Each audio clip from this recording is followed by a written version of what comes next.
Hollywood these days, which is where they say, "Oh, we're making good stuff. Y'all just don't like it because y'all aren't good audiences or you're racist or whatever it is." Yeah, no, that's blaming the customer for why the customer doesn't want to buy your product. That will make them want to buy your product. It's kind of this special moment. It's a cultural thing that you're just maybe even just once a year for some people that you want it to get it right. And so you're going to that big blockbuster film because it's safe.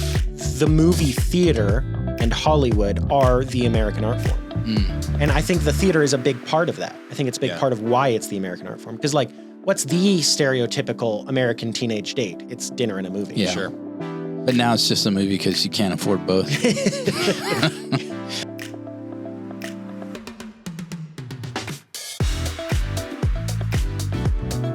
Hello, and welcome to the Pop Culture Contrarian podcast with Thomas, Sterling, and Andrew. Hello. Hey, guys. Before we get started, go to patriotpost.us and subscribe. Give them your email. It's ad-free. It's great. It's a conservative news digest and it tells you all the news, and it's great. And if you want to keep hearing from us, you have to subscribe or else you won't hear from us anymore. So. Yeah. Yes. We all write for it, especially Sterling. Yeah. Especially Sterling. He's the top writer. Oh, yep. That's me. Link in the description or show notes if you're on Spotify or any of the streaming services. Link in the description on YouTube. Yeah, and that's the best way you can help this podcast survive. So go do that. And also go to patriotpostshop.com and buy some of our merch. We've got shirts and hats and books, and I've had something every other week, a prop, but I forgot one today, so no prop for you today. But I'll just imagine I'm holding a mug. I'll throw this product right here onto the screen that you can look at, and you can click on it and go and buy it. See, Andrew's holding it in his hand. What is the mystery product? We don't know yet. Yeah, you'll find out. You'll know before whatever's on your screen is what you can buy. Yes, and you can buy other things too. All right, that was fun. What? Okay. What? The plug? Yeah, what the plug? Okay. The theater. What's happened to the theater? I'm in the theater, darling. That is our question today. It is. Or possibly we might just say, Unless will movie theaters survive movie in the theater, 21st not century? just the theater. Let's go to the movies. Yeah, we don't care about plays and operas and ballets. Take it back. Yep. Yeah, I think they're doing fine. Or they're not, and we don't care either Or they're way. doing as well as they ever have. Well, I mean, Broadway is, everybody goes to Broadway to get tickets on Broadway. Broadway always wears a smile. I believe you. The point is, we don't care. That's right. We're all about the movie theater. Yes, we are. Movies and books and video games, at least for me. These guys are just movie people and TV shows, I think. I like all of the things. All of the things. Okay. In varying degrees. All right. Okay, so our topic today, there were two articles that I think we're kind of reacting to here. So I have the Variety one pulled up. So I'll read you this headline for this article. Texting, weed, and sing-alongs. 4 radical ideas to bring new audiences to movie theaters. Yes. So let's. None of those sound fun.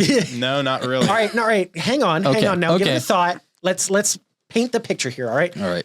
Thomas, you show up with your wife to a movie theater. Mm-hmm. It's nice. It's dark. It's cool. It's the perfect movie theater experience. Little lights on the floor. It looks very nice. The seat reclines. It's great. And then the guy sitting in front of you, the row in front of you, lights up a joint. So what kind of weed do you want? And the weed smoke is just wafting through you, adding to the ambiance. You and your wife get to enjoy this just wonderful fragrance. Second hand. How do you rate that movie theater experience? That would be an F in my book. That's an F? Yes. I'm pretty sure that would save movie theaters, Thomas. I think that's what Variety thinks. I think maybe in some parts of town it would.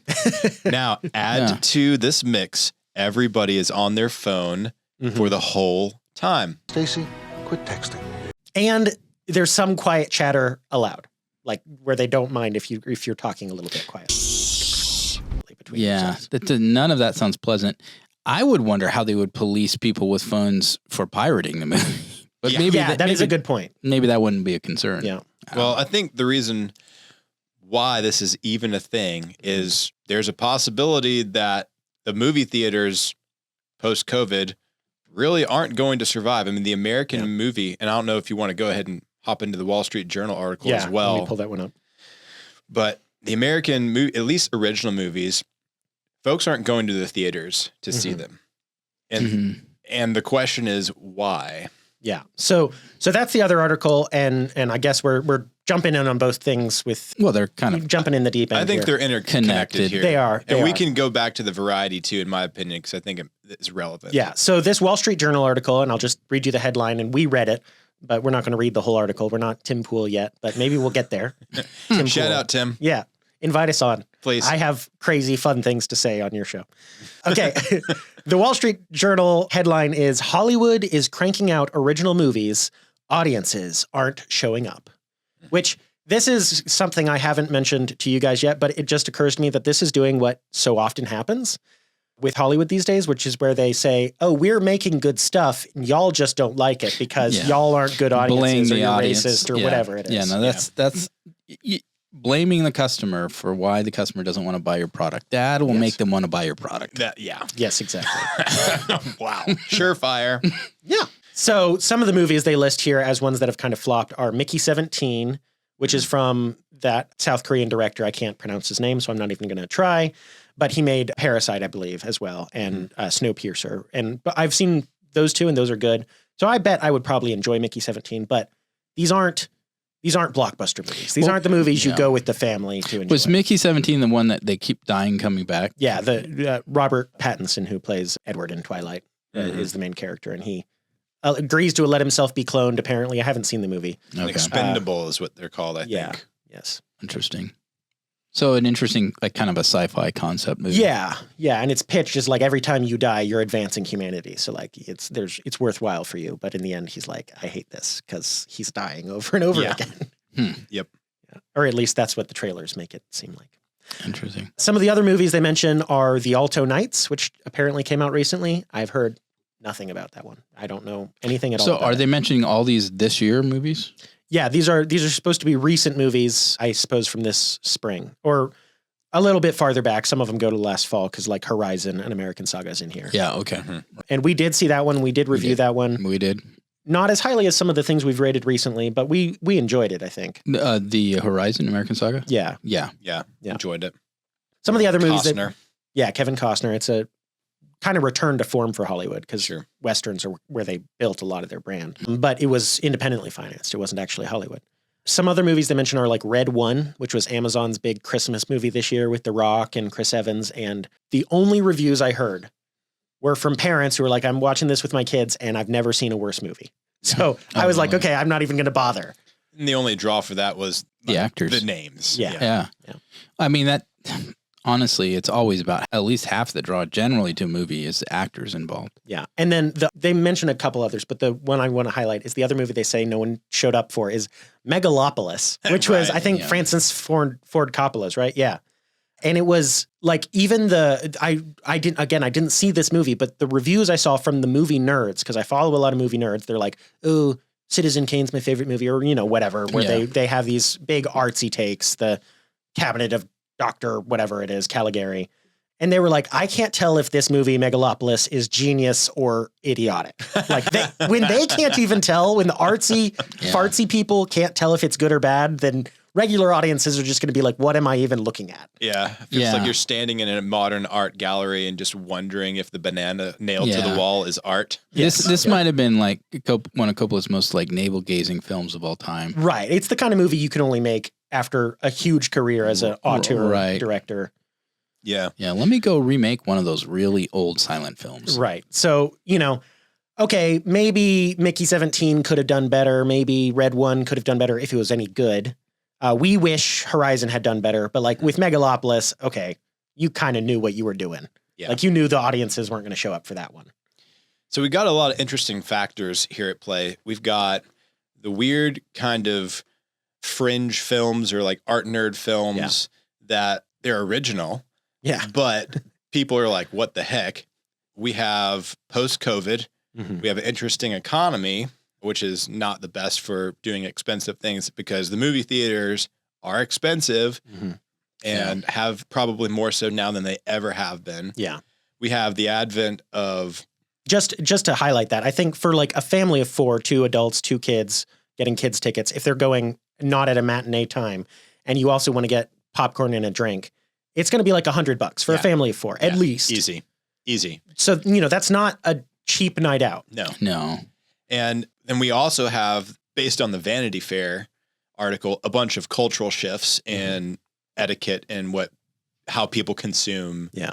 And then there's a bunch of other options, so we can kind of dig into those things. But yeah, there's one thought that might play into this, and I'm not sure. We talk about this often when a new movie comes out, especially a big budget movie. It's the amount of money they spend on marketing.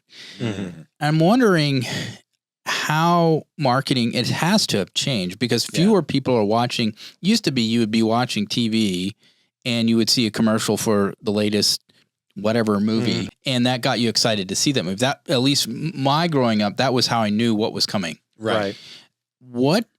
How are people learning about these today? Well, we've got social media. It's going to be in the feeds. Yeah. You see stuff on billboards, but I know YouTube drops trailers. Right. And that's what I was going to say, is that the first trailer drop or even the first like teaser drop for a big movie is always a big YouTube event, and everyone's rushing over, at least anyone who follows movies. If that's a blockbuster. Yeah, if it's a blockbuster, it's going to, it's going to be 25 million views in the first 24 hours or whatever like that. Okay. And they, for the big blockbusters, they also they always try to do a Super Bowl commercial for the big ones for that year. Yeah. Okay. So that for the top tier of movies, there's still competent advertising. Okay. So but that's for maybe not the lower tier stuff. Right. It's harder to get. So does that people to play know. into, is it just cost too much for lower tier to spend that kind of money to get it on a variety of platforms to advertise? Yeah. I'm sure that's part of it. Advertising is really expensive, and it keeps getting more expensive. Okay. And the other thing is, like you were saying, it used to be like, even when we were kids, you would plop down in front of the TV, and then whatever the TV showed you is what you watched. Yeah. And you didn't have any real control. You could change the channel, Right. but maybe you only had a few channels or whatever. And now I'm on my phone when I'm, browsing all sorts of video formats on YouTube, on Twitter, on TikTok, on whatever platform I want. I'm watching video basically, and I have complete control over what I watch. Right. Maybe the algorithm feeds me That's the next true. thing, but if I don't like it, I just swipe on. Right. I'm not stuck for 30 minutes watching this. Right. So then even for the ad of that movie, you would have to drop something almost instantaneously that hooks you to be able to watch the whole preview. Yeah, especially for me, I think this is pretty common, but like when I scroll to a new video on these platforms, first thing I'm doing is I'm looking where they have the little thing that says ad. And if it says ad, I scroll on. I don't even pay attention. Okay. Yeah. So you have to be a really good commercial to keep me from scrolling away. Mm-hmm. Yeah. There's a lot of competing factors that are against movie theaters right now. And I think it goes beyond just the super niche films, because the Wall Street Journal article argues, Hollywood's making a bunch of original stuff. Yeah. And why don't people want to see original stuff? I think, to your point about the blockbuster stuff being highly advertised, it's not just that the lower level stuff isn't advertised. I think that because it's so expensive to go to a movie, you've got a million other options that you could be spending your time and money on. Heck, you could just stream it at home half the time. Right. Even with it being in theaters, you can do that. Yeah. My wife and I did that recently with The Wild Robot, just to pre-screen it for our kids. But that's just an aside. Well, actually, just since you did that, so you were watching it at home where you could pause and go to the bathroom when you needed to or whatever. I assume you've got like a decent sized screen at this point, because most people do. Do you have like a sound system or anything? No, just regular speakers. Yeah. But a lot of people do. Yeah. But like, how'd you enjoy that experience? Was it a fun movie? Yeah, it was great.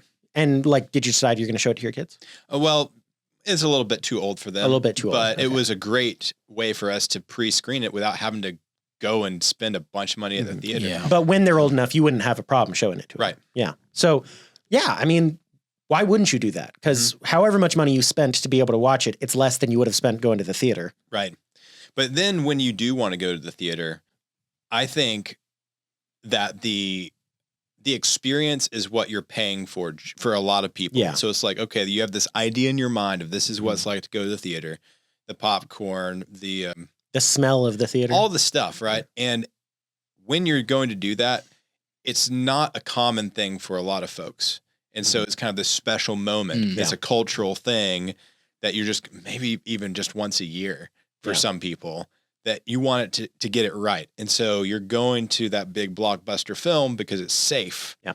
you know you're not going to see a video or you're not going to see a movie that you hate because it's familiar. Yeah. And that may be one of the factors of why folks are not going to the theater as much and also not seeing these original films. Do you guys think, I'm just asking this question, I don't have a prepared answer to this question.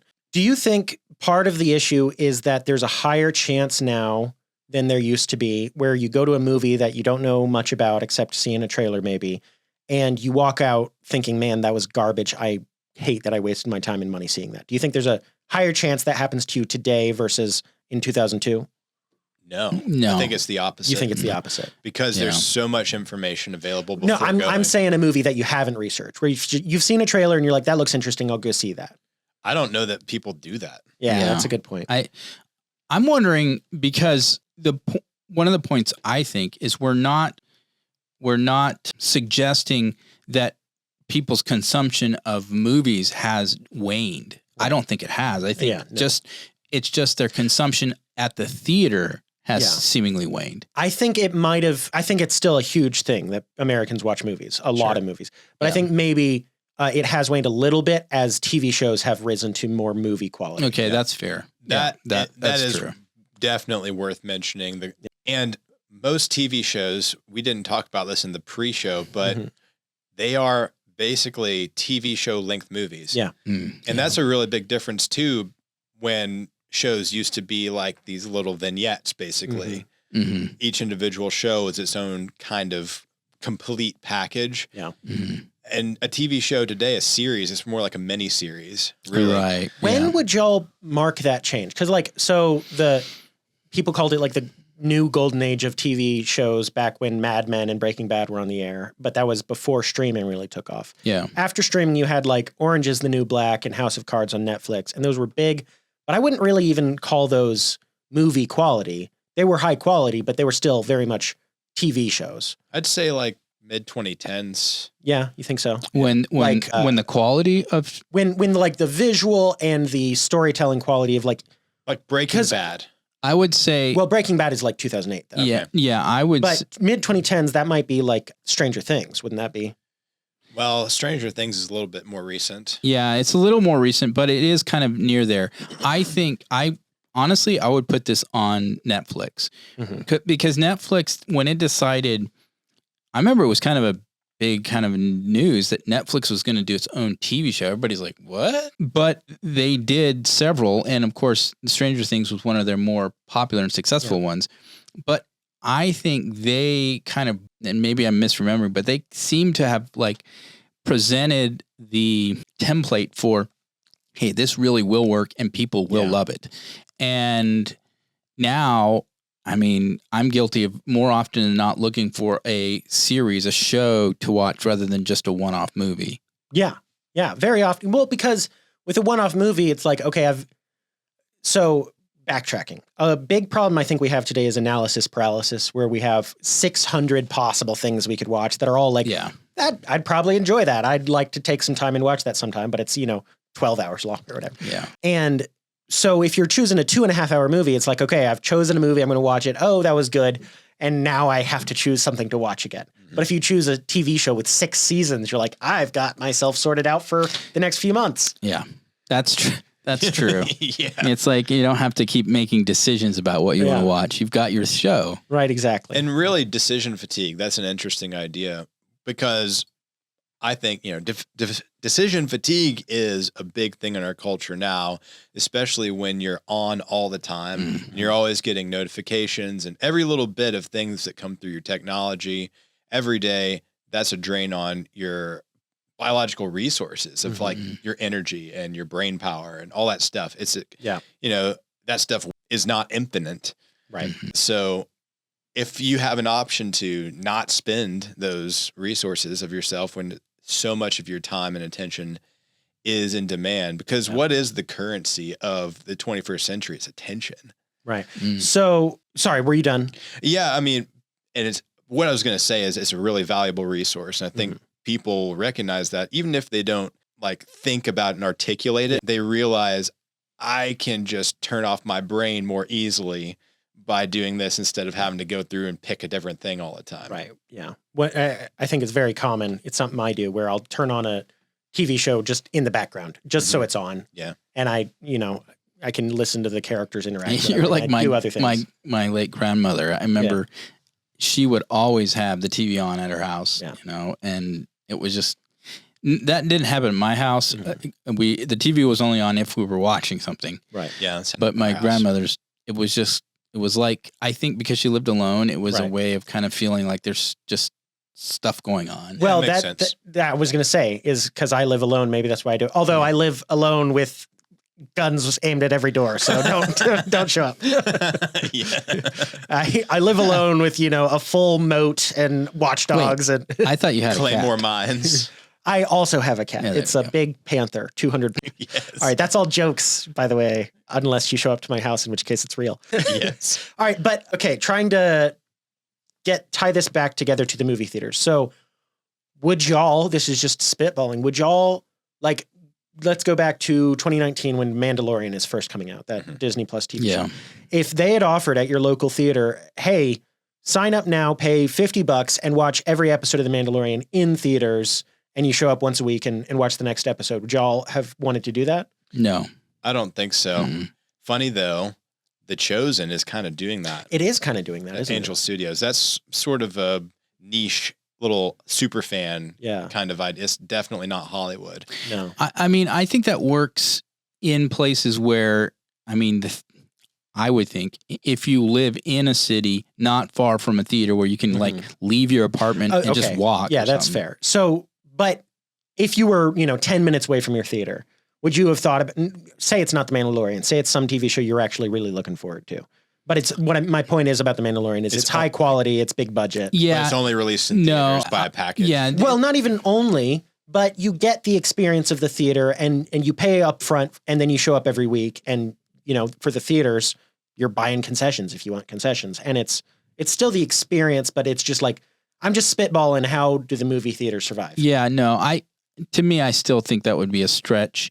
I think one of the things that it seems like, I'm trying to be generous about this story from The Atlantic, was it? No. Wall Street Variety and Wall Street Journal. Variety, the Variety one, where it talks about these different activities that people are doing while they're watching the film. Is this going to help, I guess, save the theater? They're trying to make it more like you're sitting in your own living room, is what I hear here. Yeah, the idea I think of is it is fun to be in a community watching a program like with a bunch of friends. You all get together every Wednesday and you watch whatever the show is and you comment on it and stuff like that. And there is an experience there that's better than just watching it alone. Sure. So I get that. I don't know that this is going to do that, No. but if you could somehow figure out how to do that with the theaters where you actually have almost this community of theater goers forming and going out every Thursday to the theater. So what about, on that note exactly, what about if they started doing more theaters with less seats? So it's like you and your buddies all plan to go and you have the theater yourselves. And so however y'all behave is appropriate for y'all. They kind of did that during COVID, not for the same reason, but my brother, for his birthday, we rented out a theater and it was not very expensive at that time because the theaters were like, please come to the theater. And our family got to have like a private theater viewing of a movie for his birthday. And it was actually awesome. Yeah. It's just like what you were saying, you guys can have that personal, private. It doesn't matter if you pull your phone out, if your peers don't mind, It doesn't matter if you're laughing really loud at something, but because you're experiencing it together without the concern of strangers. Right. And it's some ways better than your living room because you have the professional screen, professional sound system, professional lighting. You don't have, kids running around or animals, and you don't have to like worry about cleaning up before people come over. You just all show up to the same place and it's ready for you. Yeah. And I'm picturing like a theater with like 20 seats or something like that. Yeah. With a smaller screen. Yeah. It is an interesting idea if that could be something that would catch on. Of course, the more bodies, the more tickets sold. And so the likelihood of theaters doing that. But, there's so many times I'm in a theater watching a movie and I'm like one of like 5 people. Exactly. And you could think, well, if you shrunk this theater down to like 20 seats, you could have 4 of these right here. I don't know. Yeah. That's an interesting thought.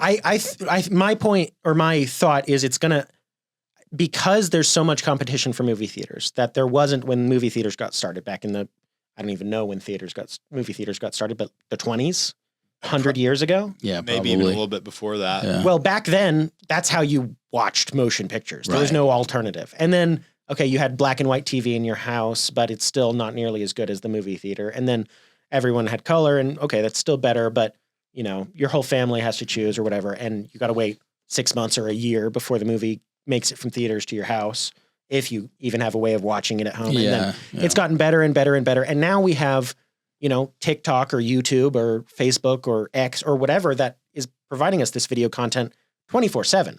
So the novelty of going to the theater no longer exists. Plus, people have, you know, home theaters that are as good, if not better, than the theater. So, I mean, you get a big 60-inch flat screen TV, 4K, whatever it is now, even more. Yeah, I've got that, and I've got a pretty nice sound system. It's not super awesome, but it's you know, it's surround sound. So it's like, really, I can watch Dune as it's meant to be presented in my home, and I can still pause it and go pee if I want to. Right. Yeah, and well, do you have the popcorn maker? I don't have a popcorn maker, See, but I have a microwave and I have bagged popcorn. Yeah, I guess that works. Not quite as fun, but yeah. So the movie theater industry is basically competing against like 5 times as many distractions. Yeah. When people who are like way super distracted and also strapped for cash. Right. And so maybe that also explains one of our gripes about how the big box office movies tend to be reboots of older stuff or just sequels of older stuff rather than the original content. But evidently they are making original content. It's just that nobody really knows about it, or nobody wants to go see it. You're right, as highlighted by Alto Nights, whatever the heck that is. I've never even heard of it. It's just too risky a proposition for the average American to risk the experience of it being not a perfect experience when they're spending that much money. So I wonder, the question then is, if this seems like an untenable scenario for a lot of theaters across the country. So I would assume that what we're going to start hearing about is theater houses closing. Yeah, I think almost inevitably. I think honestly, the fact that they're still going as strong as they are today, even after COVID, they bounced back quite well after COVID, not completely, but quite well. I think that's a testament to how the movie theater and Hollywood are the American art form. And I think the theater is a big part of that. I think it's a big part of why it's the American art form. Because like, what's the stereotypical American teenage date? It's dinner and a movie. Yeah. Sure. But now it's just a movie because you can't afford both. That's true. Yeah. So then the question is the movie theater industry going to lean into these new, different experiences or lean into the legacy? And, you know, we see both sides of the equation, especially like with the whole texting thing. You know, AMC a while back started saying, hey, how would you feel about if you could text? Because, you know, if you're sitting at home, I don't know about you guys, but I like sit there and I'm on my phone. Yeah. Well, I'm wondering, part of it is a kind of a answer to the immediacy of a movie after it's out of the theaters within a couple weeks, seemingly 30 to 45 days. Yeah. So that's so fast. It's streaming service. To me, I would think that why don't you pull back on that? And maybe the reason is they just fear they're not going to make any money if they wait too long. But if you would pull back on that and not release it for like 6 months, then you can maybe drive demand to actually see it in the theater. That's certainly true. Like older movies had bigger legs. Yeah.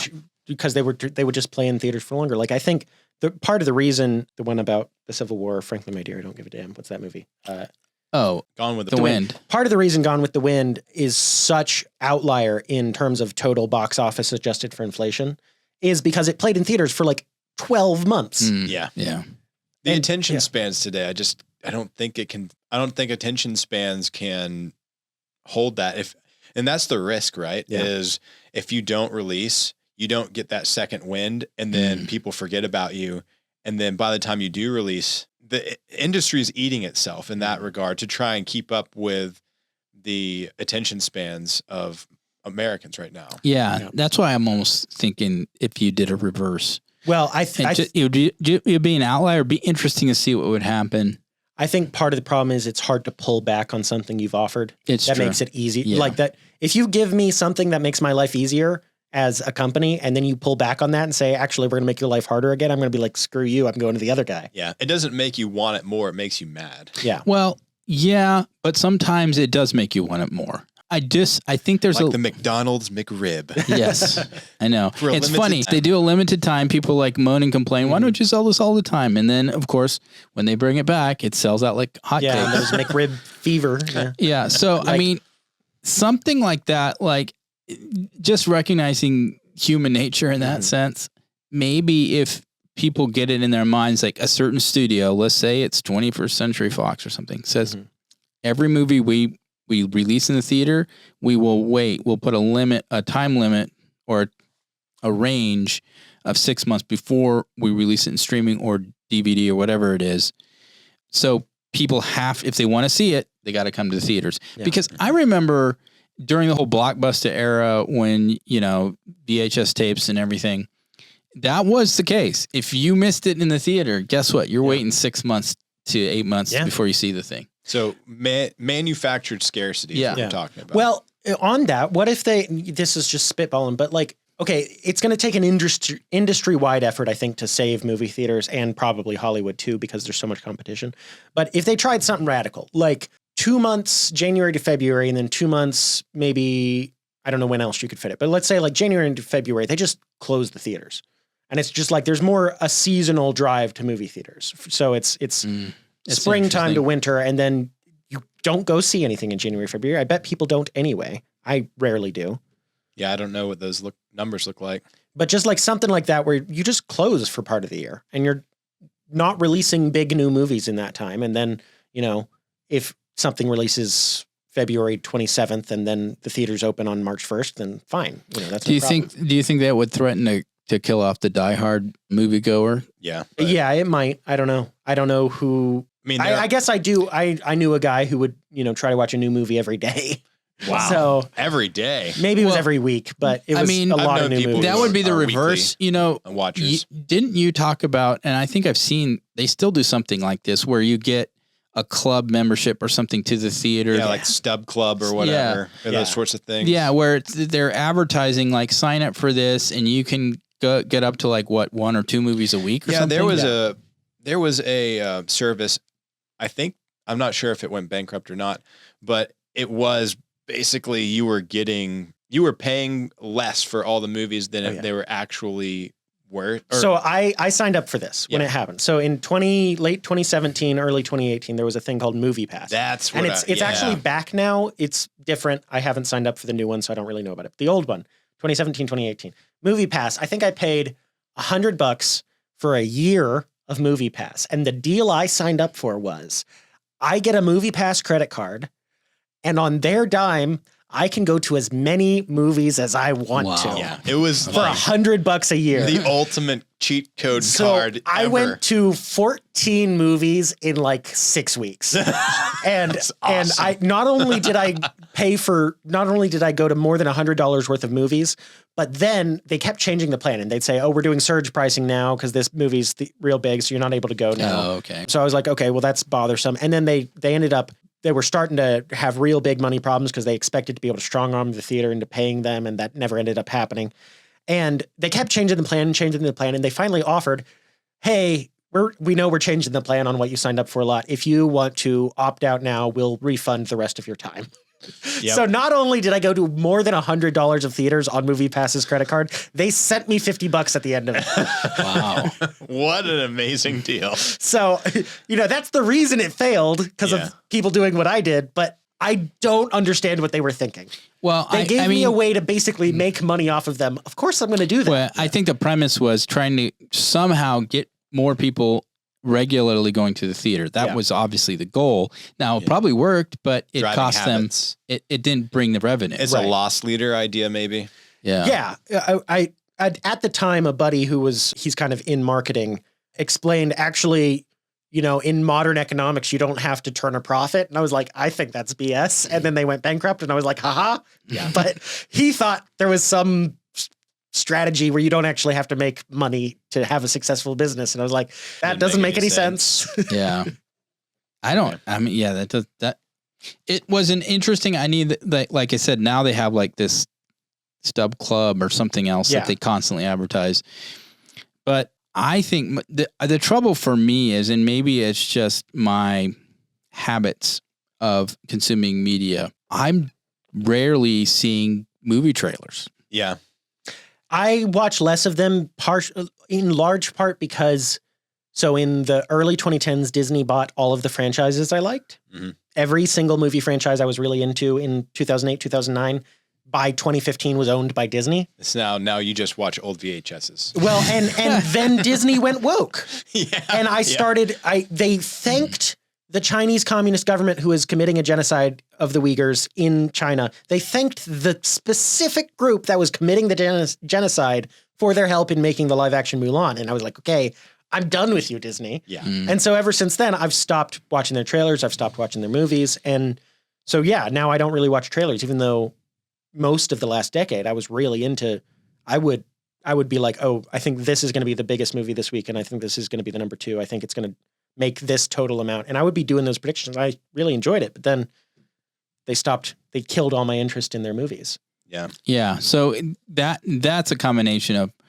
basically politics and, well, because this one studio became like the sucking up all these smaller studios. Yeah. And then of course it's going to put its own stamp on whatever those new studios produce, which in a lot of ways is offensive to us. Right. Yeah, that's not going to help matters either. Yeah. So maybe the conglomeration, which allowed for these bigger budget movies, I mean, arguably, also ended up actually kind of ruining it because there's just not there's not the same, even though they're saying there's unique stories, there's just not the same variety that I feel like there used to be. Yeah.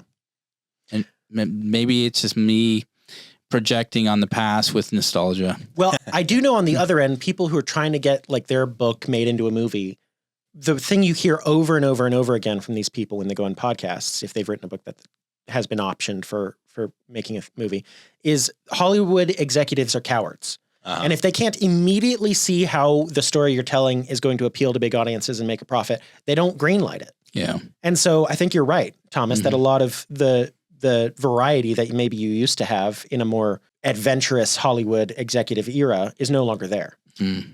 So you're saying that Harvey Weinstein actually made the industry. Isn't that what Grok said? No. So, okay. I should explain this so y'all don't tar and feather Andrew.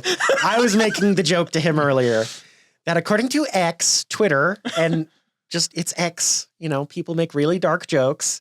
But there's this image of like 4 or 5 Hollywood actresses who are getting all sorts of movies today. And they're just not traditionally attractive Hollywood actresses. And the joke X makes about this is Harvey Weinstein wouldn't have allowed this, which is a horrible, horrible, horrible Harvey joke. Weinstein is a horrible person. Yes. And I don't advocate for his behavior at all. There were a lot of great movies he was while certainly, he was a talented producer. I don't know how his credit is on the Lord of the Rings movies, which in my book is the best trilogy ever made. So after he was done, movies got worse. Just say it. Well, I don't endorse the guy. Okay. No, he's a horrible, horrible person. No means no. No means no. Would he have done a better job with Star Wars? Yes. You can't have done worse. That's my take. Yeah. I saw an interview with Daisy Ridley, who plays Rey, the main character in the Star Wars movies, recently. And she was being asked, how do you feel about it now after all the things that have happened? Yeah. And I feel for her. Like, I don't hate Daisy Ridley. Right. I'm not angry at her. It's not her fault. Yeah. She played Rey the way Rey was written. Yeah. And she points out correctly in this interview that the first one, people were like, okay, thank goodness this works. The second one, The Last Jedi, she said Rian's one was so divisive, which it was. Mm-hmm. And then she said the third one was also so divisive, which is true because it was slop. It was just slop. But yeah, it's not the actor's fault. It's Disney's fault. It's Disney's fault. I hate Disney. Screw Disney. It's woke producers. Yeah. I mean, as a category, and that goes beyond Disney. Well, yes, it does. Yeah. And I do think there's back to the big major, powerful, wealthy studio like Disney. It just has so much power. And so those within that have that kind of power, I think they have a tendency to get kind of blind to their own shortcomings with it. And they also have this kind of audacious, maybe even hubris to think that they now have the power to control how people think and what people will like and what people will watch.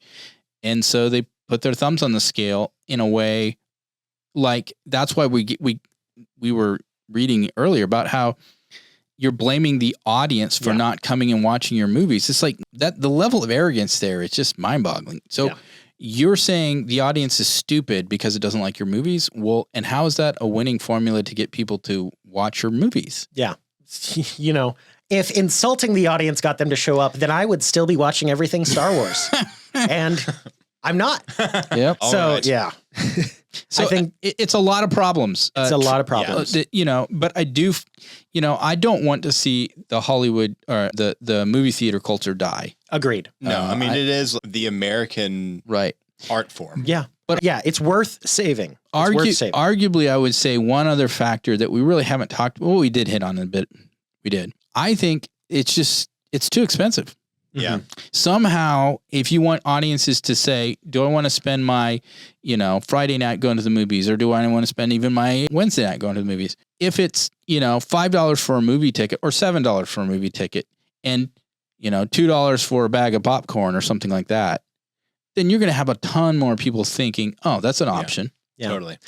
On that topic of this is a big rabbit trail, and we don't need to go down here because we are wrapping up here. But I saw today an ad.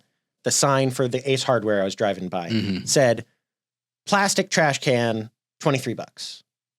And it was like, that's what they were advertising as like a good price or something. I bet you in 2000, a plastic trash can would have cost $5 to $10 at most. I bet at no time in history has a trash can cost $23. These average things get hit by inflation so much harder. Yeah.